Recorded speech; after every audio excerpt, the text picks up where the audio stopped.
Amados, na série que temos feito de acordo com a bondade de Deus sobre o que é discípulo, o reverendo Laércio vai trazer a porção da continuidade de Mateus 10, que começamos já no primeiro domingo de agosto.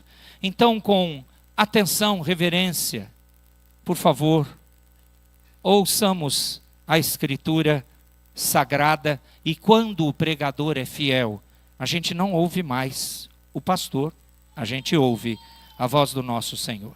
Que Deus lhe abençoe mais uma vez, reverendo. Mateus 10, a partir do versículo 24, a palavra de Deus, nesse trecho, nos diz o seguinte: o discípulo não está acima do seu mestre, nem o servo acima do seu senhor. Basta ao discípulo ser como seu mestre, e ao servo como seu senhor.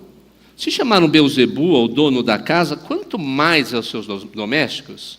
Portanto, não os temais, pois nada há encoberto que não venha a ser revelado, nem oculto que não venha a ser conhecido. O que vos digo às escuras, dizei-o à plena luz, e o que se vos diz ao ouvido, proclamai-o dos eirados. Não temais os que matam o corpo e não podem matar a alma, temei antes aquele que pode fazer perecer no inferno tanto a alma como o corpo. Não se vende 2 pardais por um as, e nenhum deles cairá em terra sem o consentimento de vosso Pai. E quanto a vós outros, até os cabelos todos da cabeça estão contados. Não temais, pois, bem mais valeis vós do que muitos pardais. Portanto, todo aquele que me confessar diante dos homens, também eu confessarei diante do meu Pai que está nos céus. Mas aquele que me negar diante dos homens, também eu o negarei diante de meu Pai que está nos céus. Oremos. Pai querido e Deus bondoso, mais uma vez estamos na sua presença, clamando por tua direção, iluminação, que o poder do teu Santo Espírito transborde em nós, para que não somente entendamos o teu querer, mas para que sejamos, ó Deus, operosos praticantes da tua palavra. Fala ao nosso coração, perdoa as nossas faltas, auxilia-nos em nossa debilidade, em nome de Jesus. Amém. O que é ser destemido? É não ter medo ou temor de algo, ou lutar pelo menos contra ele. Eu costumo dizer que o medo foi algo que Deus nos concedeu, até certo ponto, bom para nós preservarmos a nossa vida. Você não vai passar num lugar perigoso, à meia-noite, 1h da manhã, arriscando de repente a sua vida, a vida da sua família, apenas porque você se diz corajoso.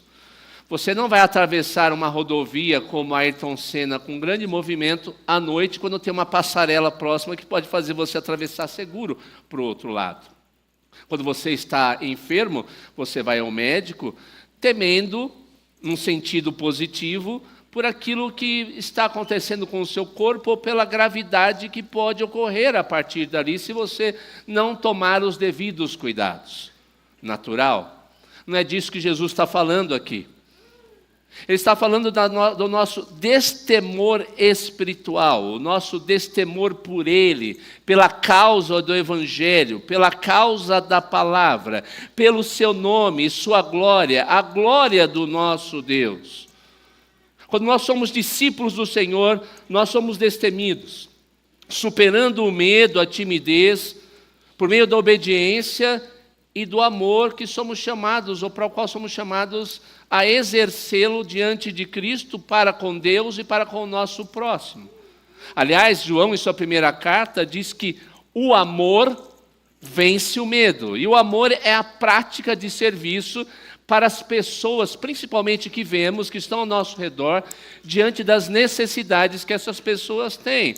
O amor faz superar o medo porque nós não vamos cruzar os braços, não vamos ficar inertes. Vamos ver as necessidades do mundo ao nosso redor, das pessoas que Deus coloca em nossa vida, sobre os nossos cuidados. Então estenderemos as mãos, dobraremos os joelhos e nos dedicaremos a essas pessoas. E isso diz respeito principalmente à pregação do Evangelho, ao serviço àqueles que não conhecem ao Senhor e ao testemunho diante de um mundo que não conhece a palavra de Deus. Pelo contrário, esse mundo que é completamente indiferente e se opõe ao Senhor e à sua palavra. Jesus está tratando desse tema aqui. O discípulo cumpre a tarefa que o mestre propôs ou propõe a ele. O seguidor, o discípulo é um seguidor do Senhor Jesus Cristo, é aquele que é chamado para dar continuidade à obra que Cristo inaugurou, continuidade ao seu reino inaugurado até que o Senhor Jesus Cristo volte. Jesus Cristo estabeleceu isso de maneira mais clara e específica para os discípulos. Em primeiro lugar, é com ele que ele está falando. Você vai notar esse desenvolvimento lá no livro de Atos. Como aqueles homens que eram tímidos, aqueles homens que quando Jesus foi preso para ser crucificado, se espalharam cheio de temor, Pedro, como também não testemunhou, temeroso, negou 3 vezes ao Senhor, é o mesmo Pedro que com João vai ao Sinédrio, é açoitado, é chamado a atenção para que não dê testemunho do Senhor Jesus Cristo e diz, importa antes obedecer a Deus do que obedecer aos homens. Algo mudou na vida daquele discípulo, dos discípulos do Senhor, que passaram a ter tanta coragem, ser tão destemidos, que estavam prestes ou estavam dispostos a dar a sua própria vida pelo Evangelho, pela palavra e pelo testemunho. Hoje eu e você somos chamados a sermos seguidores, discípulos obedientes, verdadeiros discípulos do nosso Salvador. A missão que foi concedida, passada para os primeiros apóstolos e discípulos, é passada para nós. O bastão foi passado para mim e para você. A missão é nossa hoje. Cabe a nós executá-la, onde quer que estejamos, onde quer que Deus tenha nos colocado. Não importa os perigos, as lutas, o que venhamos a passar. O discípulo, portanto, não deve temer, deve ser destemido. E por quê? Por que o discípulo não deve ter temor em fazer a vontade de Deus, pregar o Evangelho e testemunhar a respeito do seu Salvador, Jesus Cristo? São 3 lições que vamos aprender nessa noite. Primeiro, porque o discípulo ou o discipulado é um chamado à identificação com Cristo. No início desse texto, Jesus falou que o discípulo não é ou não está acima do seu mestre. O servo não está acima do seu Senhor. Basta o discípulo ser como o seu mestre. É um chamado à identificação, a sermos como Jesus é, claro, não em sua perfeição, não em seu sacrifício perfeito, mas a sermos seus seguidores, repetirmos suas palavras, seu estilo de vida, procurar tê-lo não só como Salvador, mas também como modelo. E eu creio que aqui nós temos um grande problema na parte de muitos de nós crentes, discípulos que pelo menos assim se autodenominam. Nós nos esquecemos dessa realidade, da identificação, mas também de que nós não somos maiores do que aquele que nos comissionou, nos chamou para sermos dele e fazermos a sua vontade. E o que isso significa em si? Primeiro, que o discípulo não deve perder a perspectiva de que deve fazer não o que quer, ele é um servo, mas deve fazer o que o seu mestre ordenou, mandou, instituiu. Nós não estamos na igreja, a nossa vida cristã não é um estilo de vida, nós não estamos na igreja para fazer o que nós queremos, o que achamos que é melhor, o que a gente entende que é melhor. Não, o mestre ordenou, façamos o que o mestre ordenou. É isso, simplesmente a vida cristã. O que ele mandou nós fazemos. O que ele nos ensina em plena luz, aliás, o que ele nos ensina no ouvido, devemos fazer em plena luz. O aprendizado da palavra de Deus, os ensinos de Cristo por meio da palavra de Deus, não pode ficar guardado para nós. Tem que ser levados adiante, compartilhados com todos aqueles que encontramos em nossa vida. Você é um discípulo para também ser um missionário do Senhor onde quer que você esteja. Eu não posso estar no hospital que você trabalha, eu não posso estar na pizzaria que você trabalha, eu não posso estar na instituição bancária que você trabalha, eu não posso estar na escola que você trabalha ou estuda, eu não posso morar na mesma casa que você mora, onde você tem seus vizinhos específicos, mas Deus colocou você ali, nesses lugares, para que você possa dar um testemunho genuíno do seu Senhor, do seu mestre, do seu proprietário, que comprou você pelo seu precioso sangue.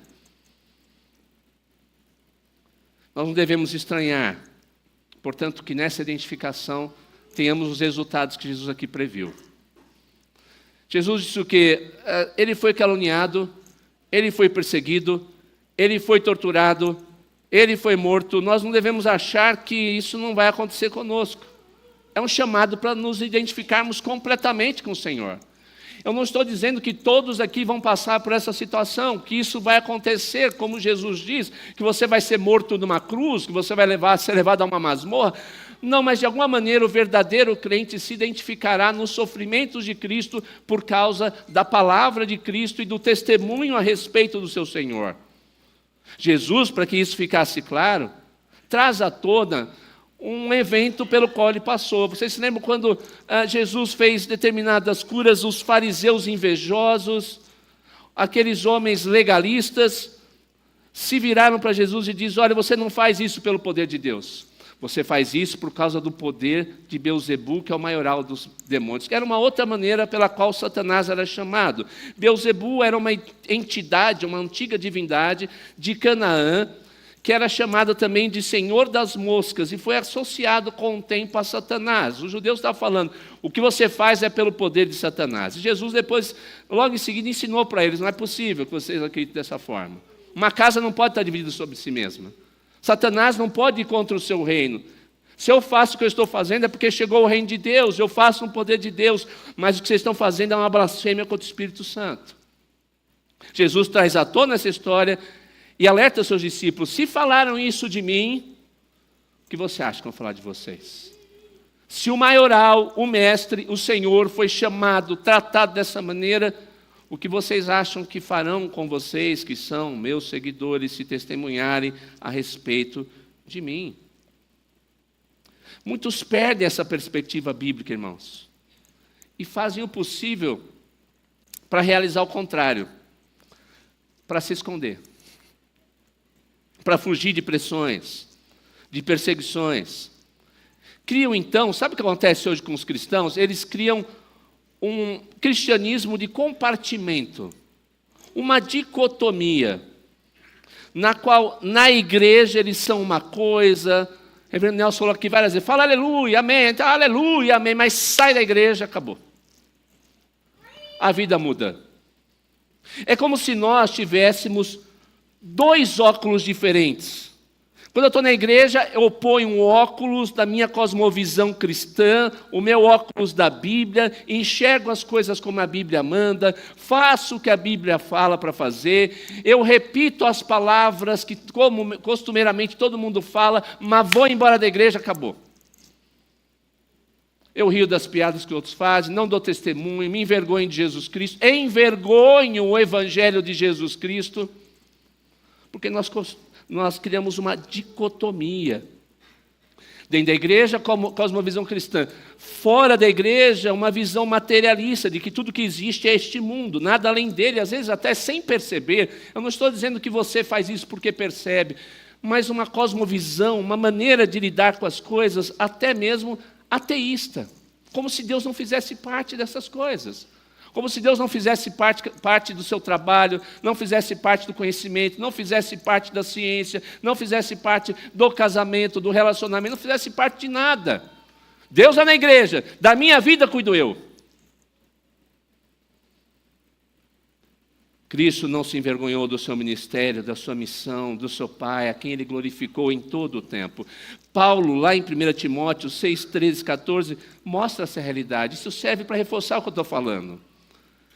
Paulo fala para Timóteo: exorto-te perante Deus, que preserva a vida de todas as coisas, e perante Cristo Jesus, que diante de Pôncio Pilatos fez a boa confissão, que guardes o mandamento imaculado e irrepreensível até a manifestação do nosso Senhor Jesus Cristo. Como Jesus fez diante de uma autoridade que tinha naquele momento poder sobre sua vida ou sobre sua morte, não temeu, nós também temos que da mesma maneira dar testemunho, o testemunho que o nosso Mestre e Senhor manda. Assim dizendo, você tem noção então do que significa ser um discípulo, ser um cristão? se você não busca ser como Cristo em todas as coisas, amando mais sua vida do que a Deus, achando que o mundo vai receber você e tratar você muito bem, se você decidir ser fiel ao mundo e não ao Senhor, você está enganado.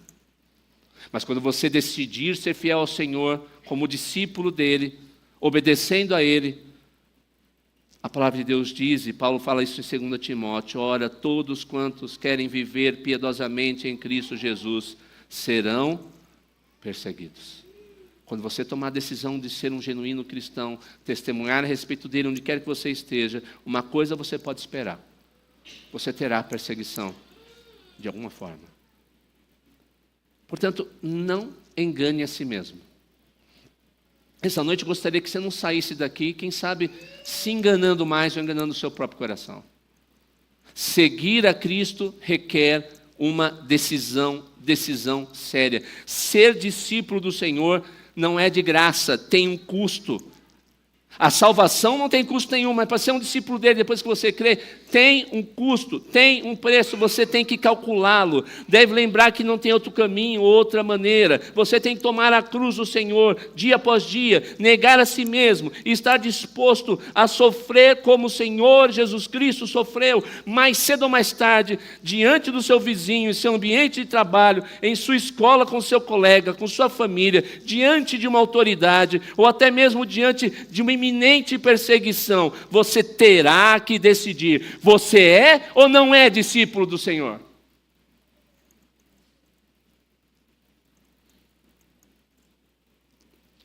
Há pouco tempo atrás, conversava com um rapaz conhecido, que estava se afastando da igreja. Comecei a conversar com ele sobre as coisas de Deus, como era importante ele voltar, por que ele estava se afastando. Ele virou para mim e disse: eu não posso mais andar atrelado a conceitos da Idade Média. É isso que eu e você vamos ouvir. Vamos ouvir: você é um retrógrado, você é um nazista, você é um fascista, você é um preconceituoso, você é um homofóbico, você é um ultrapassado, você está preso à Idade Média. Mas se for para sofrer como discípulo do Senhor, valerá a pena, porque estaremos ligados ao Senhor e à verdade. Por que o discípulo não deve temer? Porque um discipulado é um chamado à identificação com o Senhor Jesus Cristo. Você se identifica com o Mestre Senhor? Você está disposto a ser como Ele é e a falar daquilo que Ele ordenou que você falasse? Segunda lição, além do discipulado ser um chamado à identificação com Cristo, em segundo lugar, o discipulado é um chamado a saber em quem está o verdadeiro poder. O poder não está nos homens, naquilo que eles podem supostamente fazer com o nosso corpo. É isso que Jesus está dizendo aqui. Não tema aquele que pode tirar a sua vida, maltratar seu corpo, torturar você. Não tema o que falarão a seu respeito, se vão difamá-lo ou não, ou se até mesmo matarão você. Você deve temer alguém que tem muito mais poder para fazer muito mais do que isso. Talvez se você tiver uma visão, como eu disse agora há pouco, materialista, voltado só para si mesmo, para o aqui e agora, superar o temor, superar o medo do que posso fazer com você como cristão, vai tomar conta do seu coração e vai transformar o seu ambiente, o seu dia a dia, em um terror para a sua alma. Talvez isso aconteça. Jesus sabia do coração dos discípulos, sabia do nosso coração. É muito fácil a gente começar a ter medo. Se alguém virar para você um dia e disser assim: olha, larga esse negócio de ser crente, senão eu vim aqui na sua casa e vou barbarizar todo mundo. O que você faria? Olha, esse negócio de igreja não dá certo. Se você continuar falando para mim sobre isso, eu vou acabar com a sua vida. Acabo com a sua raça. Qual seria a sua reação? Jesus sabia do nosso coração, como Ele sabia do coração dos discípulos. Sabia que naquele momento, daqueles discípulos especificamente, o que aguardava para a vida deles. E as páginas do Novo Testamento deixam claro o que aconteceu, por exemplo, com Estevão. Você lembra o que aconteceu com Estevão? Com Pedro, com João, com Paulo, com Tiago, com Silas e muitos outros, o que aconteceu com cada um deles. A história da igreja mostra também o que aconteceu com homens e mulheres fiéis a Cristo. Blondina, por exemplo, o que aconteceu com aquela mulher. Leia um dia, procure pesquisar a história de Blondina. Mas eu trago a história de um discípulo daqueles dias, André. André, diz as páginas da história, isso não está na Escritura, devemos tomar, claro, os devidos cuidados, mas muito do que está aqui, muito possivelmente é verdade. Pregou o evangelho e aquilo desagradou um governador romano chamado Egéias, que estava preocupado porque os romanos estavam deixando de lado o seu culto às suas divindades e abraçando o culto ao cristianismo, e aquilo poderia servir para dividir e destruir o Império Romano. Então Egéias começou a querer perseguir André, e André fez o seguinte: não, eu vou até você, eu vou até esse homem e vou falar com ele. Eu vou resumir bastante a história. E de maneira corajosa, André se dirigiu a Egéias, falando sobre a verdadeira adoração ao Senhor, e mostrando que a adoração que os romanos praticavam era feita a falsos deuses e ídolos cegos. Aquilo fez com que Egéias ficasse irado, profundamente irado, com o discípulo e apóstolo André. E disse: se você não se retratar agora, mandarei você para a cruz, como seu mestre foi crucificado, você também será crucificado. Porque você está ensinando e promovendo uma nova seita, e está abolindo a religião dos nossos deuses. E André disse, permanecendo firme: se eu prego a palavra da cruz, como temeria e deixaria de me sentir honrado ao morrer de maneira gloriosa nessa mesma cruz. E suas últimas palavras ao se dirigir para o seu martírio foram: ó cruz extremamente bem-vinda e tão longamente esperada, de boa vontade, cheio de alegria e desejo, eu venho a ti, discípulo que sou daquele que de ti prendeu, pois sempre fui teu amante e sempre desejei abraçar-te. Que bênção! Só o poder do Espírito pode fazer com que nós, no meio do suplício, do caminho para a cruz, do caminho do sofrimento, possamos erguer os olhos a Deus, levantando as nossas mãos e dar glória a Ele, por sermos considerados dignos de sofrer por seu nome. Quando nos encontramos em situação difícil, se você um dia se encontrar, não importa qual seja, por causa do seu cristianismo, da sua fé, não perca o foco. Não olhe para aqueles que têm poder momentâneo, limitado. Eles vão passar. O poder deles também vai passar. Não foque no poder limitado. Foque no supremo, eterno poder. No poder de todos os poderes. Naquele que está no trono em sua glória. Naquele reto juiz que já julga e julgará diante dos nossos olhos todas as coisas.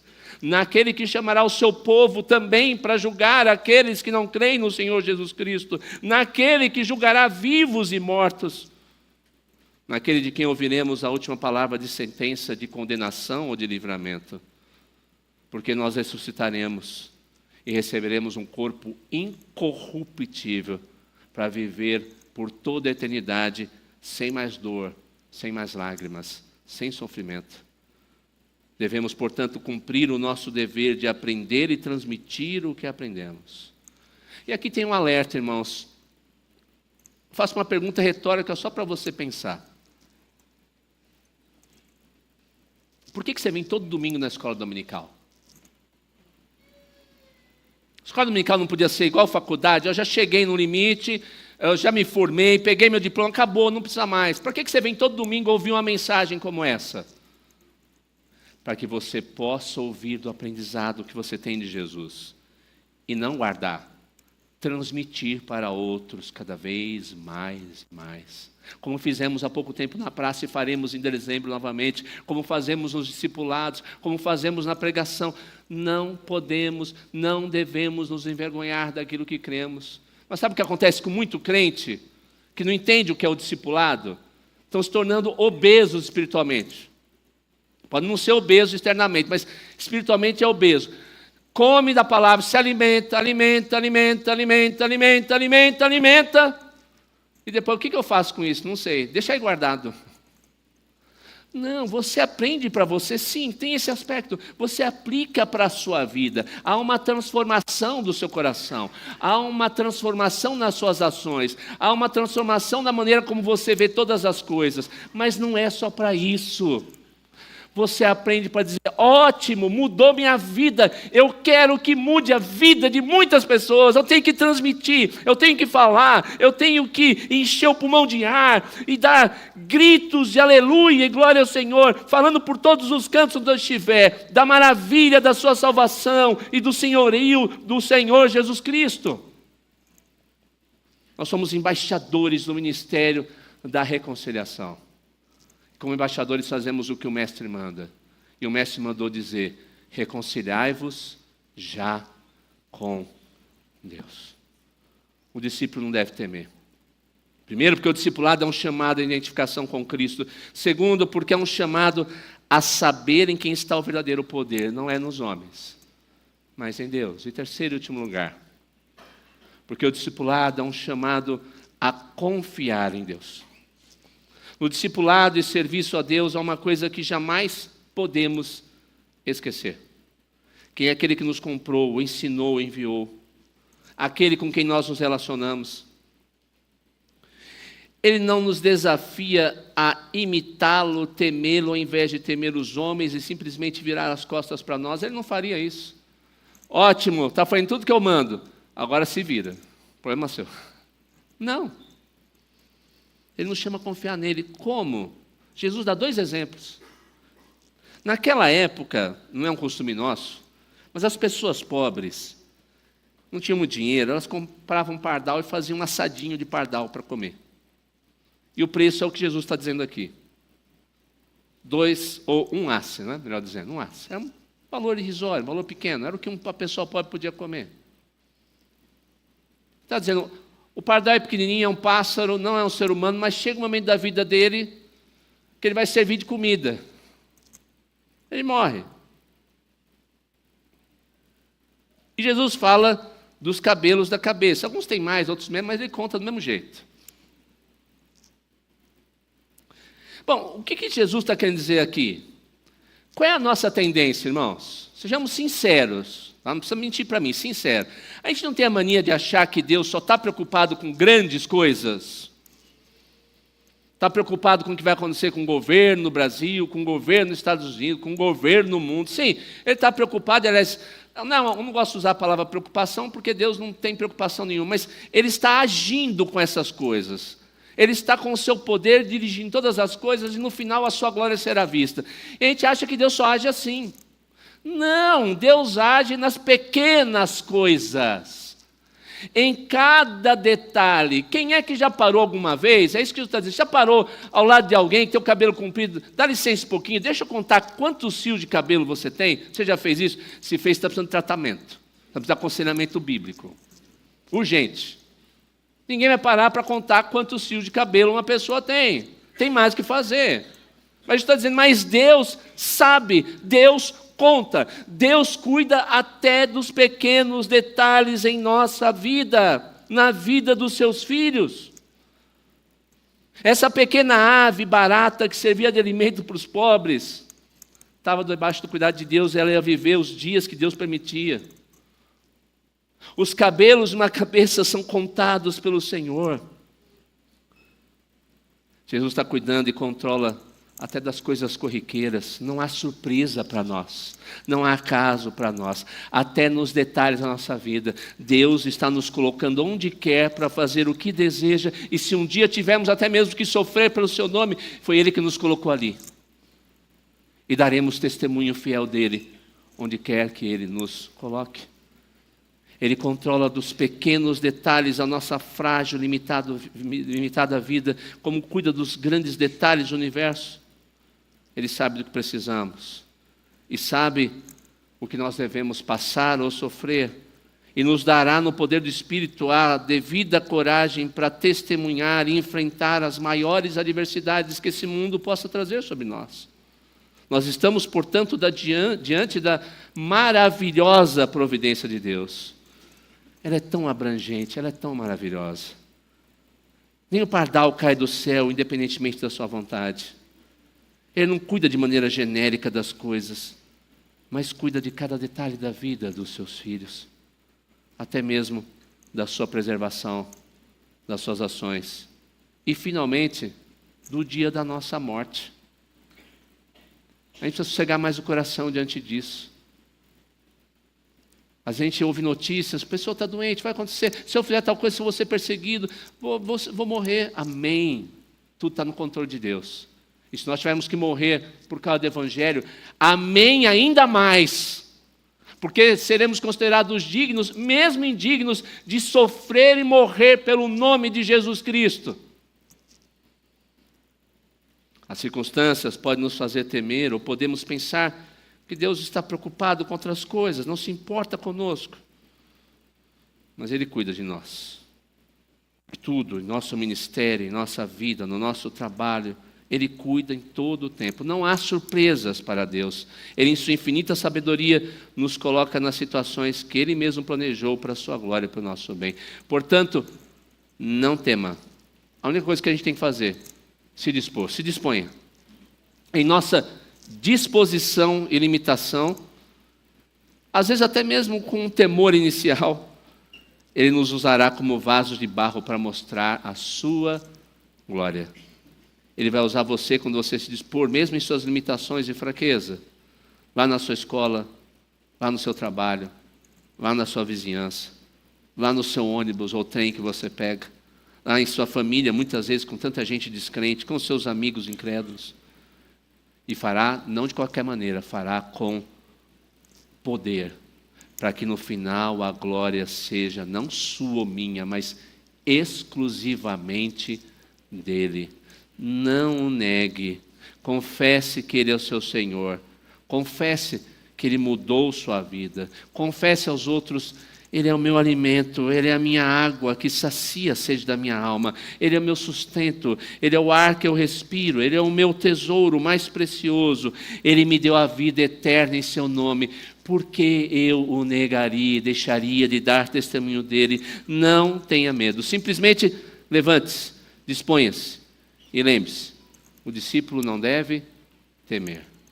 Porque, primeiro, o discipulado é um chamado à identificação com Cristo. Segundo, é um chamado a saber em quem está o verdadeiro poder. E, finalmente, terceiro, é um chamado a confiar em Deus. Você é um discípulo do Senhor.